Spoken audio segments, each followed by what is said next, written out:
Hi friends, ನಾವಿವತ್ತು ಇಲ್ಲಿ ನಾಟಿ ಸ್ಟೈಲ್ ದಮ್ ಬಿರಿಯಾನಿನ ಮಾಡ್ತಾಯಿದ್ದೀವಿ.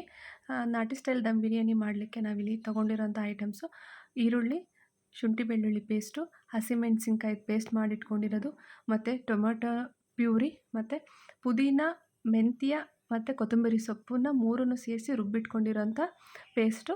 ಅದಾದಮೇಲೆ ಸ್ವಲ್ಪ ಚಕ್ಕೆ ಮಸಾಲೆ ಐಟಮ್ಸು ಕೂಡ ತೊಗೊಂಡಿದ್ವಿ, ಎಣ್ಣೆ ತೊಗೊಂಡಿದ್ವಿ ಮತ್ತು ತುಪ್ಪ ತೊಗೊಂಡಿದ್ವಿ.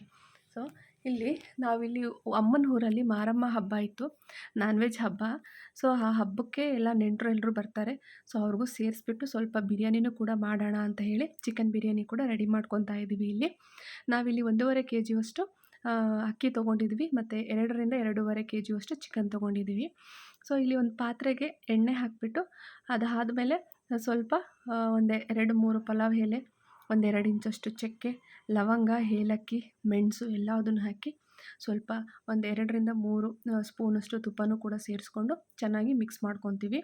ಚೆನ್ನಾಗಿ ಮಿಕ್ಸ್ ಮಾಡ್ಕೊಂಡಿದ್ದಾದಮೇಲೆ ಇಲ್ಲಿ ಹೆಚ್ಚಿಟ್ಕೊಂಡಿದ್ದಂತಹ 4 ದೊಡ್ಡ ಸೈಜ್ ಈರುಳ್ಳಿನ ಕೂಡ ಇಲ್ಲಿ ನಾವು ಸೇರಿಸ್ತಾ ಇದ್ದೀವಿ. ಈರುಳ್ಳಿ ಸೇರಿಸಿದಾದ್ಮೇಲೆ ಅದನ್ನು ಎಣ್ಣೆಯಲ್ಲಿ ಚೆನ್ನಾಗಿ ಫ್ರೈ ಮಾಡ್ಕೊಬೇಕು. ಎಲ್ಲಿವರೆಗೂ ಫ್ರೈ ಮಾಡ್ಕೋಬೇಕು ಅಂತ ಅಂದರೆ ಈರುಳ್ಳಿ ಕಲರ್ ಚೇಂಜ್ ಆಗಬೇಕು. ಈರುಳ್ಳಿ ಟ್ರಾನ್ಸ್ಪರೆಂಟ್ ಆಗಿ ಸ್ವಲ್ಪ ರೆಡ್ ಕಲರ್ ಬರಬೇಕು. ನೋಡಿ ಹೀಗೆ ಚೆನ್ನಾಗಿ ಈರುಳ್ಳಿ ಈ ಕಲರ್ ಬಂದ್ರೇ ಬಿರಿಯಾನಿ ಒಂದು ಒಳ್ಳೆ ರುಚಿ ಸಿಗುತ್ತೆ. ಸೊ ನೆಕ್ಸ್ಟು ನಾವಿದಕ್ಕೆ ಹಸಿಮೆಣ್ಸಿನ್ಕಾಯಿನ ಒಂದು 10-12 ಹಸಿಮೆಣ್ಸಿನ್ಕಾಯಿನ ಈ ಥರ ಪೇಸ್ಟ್ ಮಾಡಿಟ್ಕೊಂಡು ಸೇರಿಸಿ ಎಣ್ಣೆಯಲ್ಲಿ ಚೆನ್ನಾಗಿ ಫ್ರೈ ಮಾಡ್ಕೊಬೇಕು. ಅದಾದಮೇಲೆ ಶುಂಠಿ ಬೆಳ್ಳುಳ್ಳಿ ಪೇಸ್ಟನ್ನು ಕೂಡ ಇಲ್ಲಿ ಸೇರಿಸ್ಕೊತಾ ಇದ್ದೀವಿ.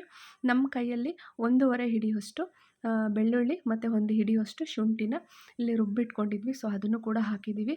ಮತ್ತು ಮೀಡಿಯಮ್ ಸೈಜು 4 ಟೊಮೊಟೊನೂ ಕೂಡ ಇಲ್ಲಿ ರುಬ್ಬಿಟ್ಕೊಂಡಿದ್ವಿ. ಆ ಟೊಮೊಟೊ ಪ್ಯೂರಿನೂ ಕೂಡ ನಾವು ಇದಕ್ಕೆ ಸೇರಿಸ್ಕೊಂಡು ಚೆನ್ನಾಗಿ ಮಿಕ್ಸ್ ಮಾಡ್ಕೊಬೇಕು. ಎಣ್ಣೆಯಲ್ಲಿ ಅದು ಹಸಿ ವಾಸನೆ ಹೋಗೋವರೆಗೂ ಎಲ್ಲದನ್ನು ಚೆನ್ನಾಗಿ ಹುರ್ಕೋಬೇಕು. ಹುರ್ಕೊಂಡಿದ್ದಾದಮೇಲೆ ನಾವಿಲ್ಲಿ ಉಪ್ಪನ್ನು ಕೂಡ ಸೇರಿಸ್ಕೊತಾ ಇದ್ದೀವಿ. ಹೋಲ್ ಬಿರಿಯಾನಿಗೆ ಎಷ್ಟು ಬೇಕಾಗುತ್ತೆ ಉಪ್ಪು ಅಷ್ಟನ್ನು ಸೇರಿಸ್ಕೊತಾ ಇದ್ವಿ. ಅಂದರೆ ನಾವು ಒಂದು 2 ಹಿಡಿಯುವಷ್ಟು ಕಲ್ಲು ಉಪ್ಪನ್ನು ನಾವಿಲ್ಲಿ ಸೇರಿಸ್ಕೊಂಡು ಚೆನ್ನಾಗಿ ಮಿಕ್ಸ್ ಮಾಡ್ಕೊಬೇಕು. ಇದಾದಮೇಲೆ ನಾವು ಇದಕ್ಕೆ ಇದು ಎಲ್ಲ ಸೊಪ್ಪುಗಳದ್ದು ಅಂದರೆ ಪುದೀನ ಸೊಪ್ಪು ಮತ್ತು ಮೆಂತ್ಯ ಸೊಪ್ಪು ಮತ್ತು ಕೊತ್ತಂಬರಿ ಸೊಪ್ಪು ನಮ್ಮ ಕೈಯಲ್ಲಿ ಎಲ್ಲದನ್ನೂ 2 ಹಿಡಿಯಷ್ಟನ್ನು ಸೇರಿಸ್ಕೊಂಡು ಇಲ್ಲಿ ರುಬ್ಬಿ ಇಟ್ಕೊಂಡಿದ್ವಿ. ಸೊ ಆ ಪ್ಯೂರಿನೂ ಕೂಡ ಇದಕ್ಕೆ ಸೇರಿಸ್ಬಿಟ್ಟು ಚೆನ್ನಾಗಿ ಮಿಕ್ಸ್ ಮಾಡಬೇಕು. ಮಿಕ್ಸ್ ಮಾಡಿದಾದಮೇಲೆ ಇಲ್ಲಿ 1-1.25 ಟೀ ಸ್ಪೂನಷ್ಟು ಅರಿಶಿಣನೂ ಕೂಡ ಸೇರಿಸ್ಕೊಂಡು ಚೆನ್ನಾಗಿ ಮಿಕ್ಸ್ ಮಾಡಬೇಕು. ಚೆನ್ನಾಗಿ ಮಿಕ್ಸ್ ಮಾಡಿಬಿಟ್ಟು ಉರಿನ ಇದು ಲೋ ಫ್ಲೇಮಲ್ಲಿ ಇಟ್ಬಿಟ್ಟು ಸ್ವಲ್ಪ ಮುಚ್ಚಿಬಿಟ್ಟು ಸಣ್ಣ ಉರಿನಲ್ಲಿ ಇದನ್ನು ಬಾಡಿಸ್ಬೇಕು. ಬಾಡಿಸಿದಾದ್ಮೇಲೆ ಇದು ನೋಡಿ ಸ್ವಲ್ಪ ಕಲರ್ ಚೇಂಜ್ ಆಗುತ್ತೆ ಮತ್ತು ಹಸಿ ವಾಸನೆಯೂ ಕೂಡ ಹೋಗಿರುತ್ತೆ. ಇದು ನೋಡಿ ಕಲರ್ ಸ್ವಲ್ಪ ಡಾರ್ಕ್ ಆಗಿರುತ್ತೆ. ಈ ಥರ ಕಲರ್ ಚೇಂಜ್ ಆಗಿರಬೇಕು. ಅಲ್ಲಿವರೆಗೂ ಇದು ಯಾವುದೇ ಕಾರಣಕ್ಕೂ ಸೀಬಾರ್ದು. ಲೋ ಫ್ಲೇಮಲ್ಲೇ ಚೆನ್ನಾಗಿ ಹುರ್ಕೋಬೇಕು.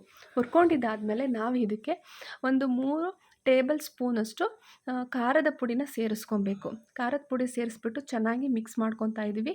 ಮಿಕ್ಸ್ ಮಾಡ್ಕೊಂಡಿದ್ದಾದಮೇಲೆ ಮತ್ತೆ ನಾವು ಇದಕ್ಕೆ ಒಂದು 2 ಟೇಬಲ್ ಸ್ಪೂನಷ್ಟು ನಾವು ಗರಂ ಮಸಾಲೆನೂ ಕೂಡ ಇದಕ್ಕೆ ಆ್ಯಡ್ ಮಾಡ್ತಾಯಿದ್ದೀವಿ.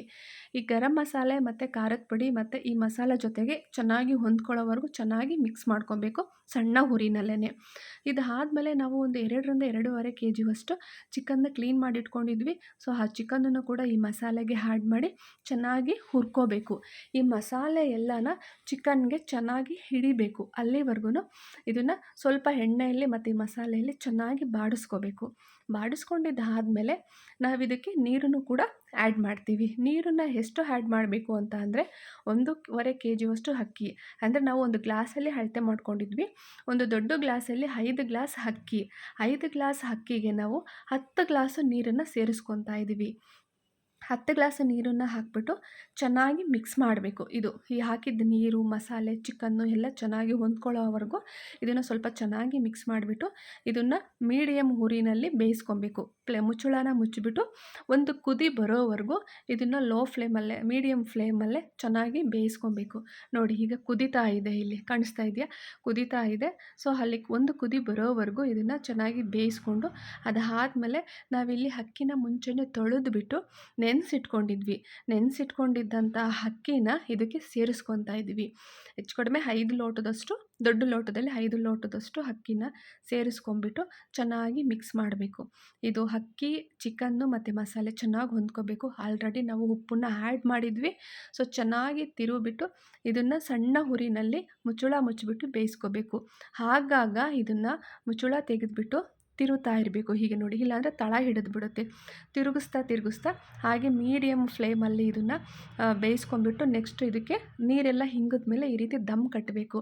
ದಮ್ ಕಟ್ಟಿದ್ದಾದಮೇಲೆ ಇದನ್ನು ನೋಡಿ ಹೀಗೆ ಓಪನ್ ಮಾಡಿದ್ರೆ ರುಚಿಕರವಾದ ಬಿಡಿ ಬಿಡಿಯಾಗಿ ಇರೋವಂತಹ ಸೂಪರಾಗಿರುವಂತಹ ನಾಟಿ ಸ್ಟೈಲ್ ದಮ್ ಬಿರಿಯಾನಿ ರೆಡಿಯಾಗುತ್ತೆ. ಬಿರಿಯಾನಿ ಮಾತ್ರ ಸೂಪರಾಗಿತ್ತು. ಯಾವುದೇ ರೀತಿ ನೀರು ಕೂಡ ಜಾಸ್ತಿ ಆಗಿರಲಿಲ್ಲ, ಅಂಟ್ತಾನೂ ಇರಲಿಲ್ಲ. ಆ ಥರ ತುಂಬ ಚೆನ್ನಾಗಾಗಿತ್ತು. ನೆಕ್ಸ್ಟು ನಾವಿಲ್ಲಿ ಚಿಕನ್ ಫ್ರೈ ಕೂಡ ಮಾಡ್ಕೊತಾ ಇದ್ದೀವಿ. ಇದು ಒಂದು ಪಾತ್ರೆಗೆ ಸ್ವಲ್ಪ ಎಣ್ಣೆ ಹಾಕಿಬಿಟ್ಟು ಒಂದು 3 ಈರುಳ್ಳಿನ, ದೊಡ್ಡದಾಗಿರೋ ಈರುಳ್ಳಿನ ಈ ಥರ ಸಣ್ಣಕ್ಕೆ ಹೆಚ್ಚಿಬಿಟ್ಟು ಅದನ್ನು ಹುರ್ಕೊತಾ ಇದ್ದೀವಿ. ಅದಕ್ಕೆ ಒಂದು 4 ಟೀ ಸ್ಪೂನ್ ಶುಂಠಿ ಬೆಳ್ಳುಳ್ಳಿ ಪೇಸ್ಟನ್ನು ಕೂಡ ಇದಕ್ಕೆ ಸೇರಿಸ್ಕೊಂಡು ಅದು ಹಸಿ ವಾಸನೆ ಹೋಗೋವರೆಗೂ ಚೆನ್ನಾಗಿ ಬಾಡಿಸ್ಕೋಬೇಕು. ಬಾಡಿಸ್ಕೊಂಡಿದ್ದಾದಮೇಲೆ ನಾವಿಲ್ಲಿ ಒಂದು 2 kg ಚಿಕನ್ನ ತೊಳೆದು ಕ್ಲೀನ್ ಮಾಡಿ ಇಟ್ಕೊಂಡಿದ್ವಿ. ಸೊ ಆ ಚಿಕನ್ನು ಕೂಡ ಇದಕ್ಕೆ ಆ್ಯಡ್ ಮಾಡಿ ಆ ಚಿಕನ್ನಲ್ಲಿರೋ ನೀರಿನ ಅಂಶ ಎಲ್ಲ ಚೆನ್ನಾಗಿ ಬಿಟ್ಕೋಬೇಕು. ಅಲ್ಲಿವರೆಗೂ ಎಣ್ಣೆಯಲ್ಲಿ ಚೆನ್ನಾಗಿ ಹುರ್ಕೊತಾ ಇದ್ದೀವಿ. ಎಣ್ಣೆಯಲ್ಲಿ ಚೆನ್ನಾಗಿ ಹುರ್ಕೊಂಡಿದ್ದಾದಮೇಲೆ ಇದಕ್ಕೆ ನಾನು ಒಂದು ಟೀ ಸ್ಪೂನಷ್ಟು ಅರಿಶಿನ ಕೂಡ ಆ್ಯಡ್ ಮಾಡ್ತಾಯಿದ್ದೀನಿ. ಅದಾದಮೇಲೆ ನಾವು ಮನೆಯಲ್ಲೇ ಚಿಕನ್ ಅಥವಾ ಮಟನ್ ಮಾಡಲಿಕ್ಕೆ ಅಂತಲೇ ಸಪ್ರೇಟ್ ಧನಿಯಾ ಪೌಡರ್ನ ರೆಡಿ ಮಾಡಿಟ್ಕೊಂಡಿರ್ತೀವಿ. ಅದನ್ನು ಕೂಡ ಇದಕ್ಕೆ ಒಂದು 4 ಟೇಬಲ್ ಸ್ಪೂನಷ್ಟು ಸೇರಿಸ್ಕೊಂಡಿದ್ದೀವಿ. ಮತ್ತು ಒಂದು 4 ಟೇಬಲ್ ಸ್ಪೂನಷ್ಟು ಖಾರದ ಪುಡಿನ ಸೇರಿಸ್ಕೊಂಡಿದ್ದೀನಿ. ಅದಕ್ಕೆ ಮತ್ತು ರುಚಿಗೆ ತಕ್ಕಷ್ಟು ಉಪ್ಪು ಇಷ್ಟನ್ನು ಹಾಕಿಬಿಟ್ಟು ಚೆನ್ನಾಗಿ ಇದನ್ನು ಹುರ್ಕೊಬೇಕು. ಚೆನ್ನಾಗಿ ಹುರ್ಕೊಂಡು ಬೇಯಿಸ್ಕೋಬೇಕು. ಬೇಯಿಸ್ಕೊಂಡಿದ್ದಾದಮೇಲೆ ಇದಕ್ಕೆ ಲಾಸ್ಟಿಗೆ ಫೈನಲಿ ನಾವು ಒಂದು ಸ್ವಲ್ಪ ಕೊತ್ತಂಬರಿ ಸೊಪ್ಪು ಕಟ್ ಮಾಡ್ಕೊಂಬಿಟ್ಟು ಹಾಕ್ಬಿಟ್ರೆ ನಮಗೆ ಚಿಕನ್ ಫ್ರೈ ರೆಡಿ ಆಗುತ್ತೆ.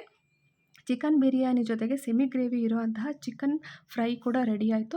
ಒಟ್ಟಾರೆ ಸೂಪರಾಗಿತ್ತು ಊಟ ಮಾತ್ರ. ನೀವು ಕೂಡ ಒಂದ್ಸಲ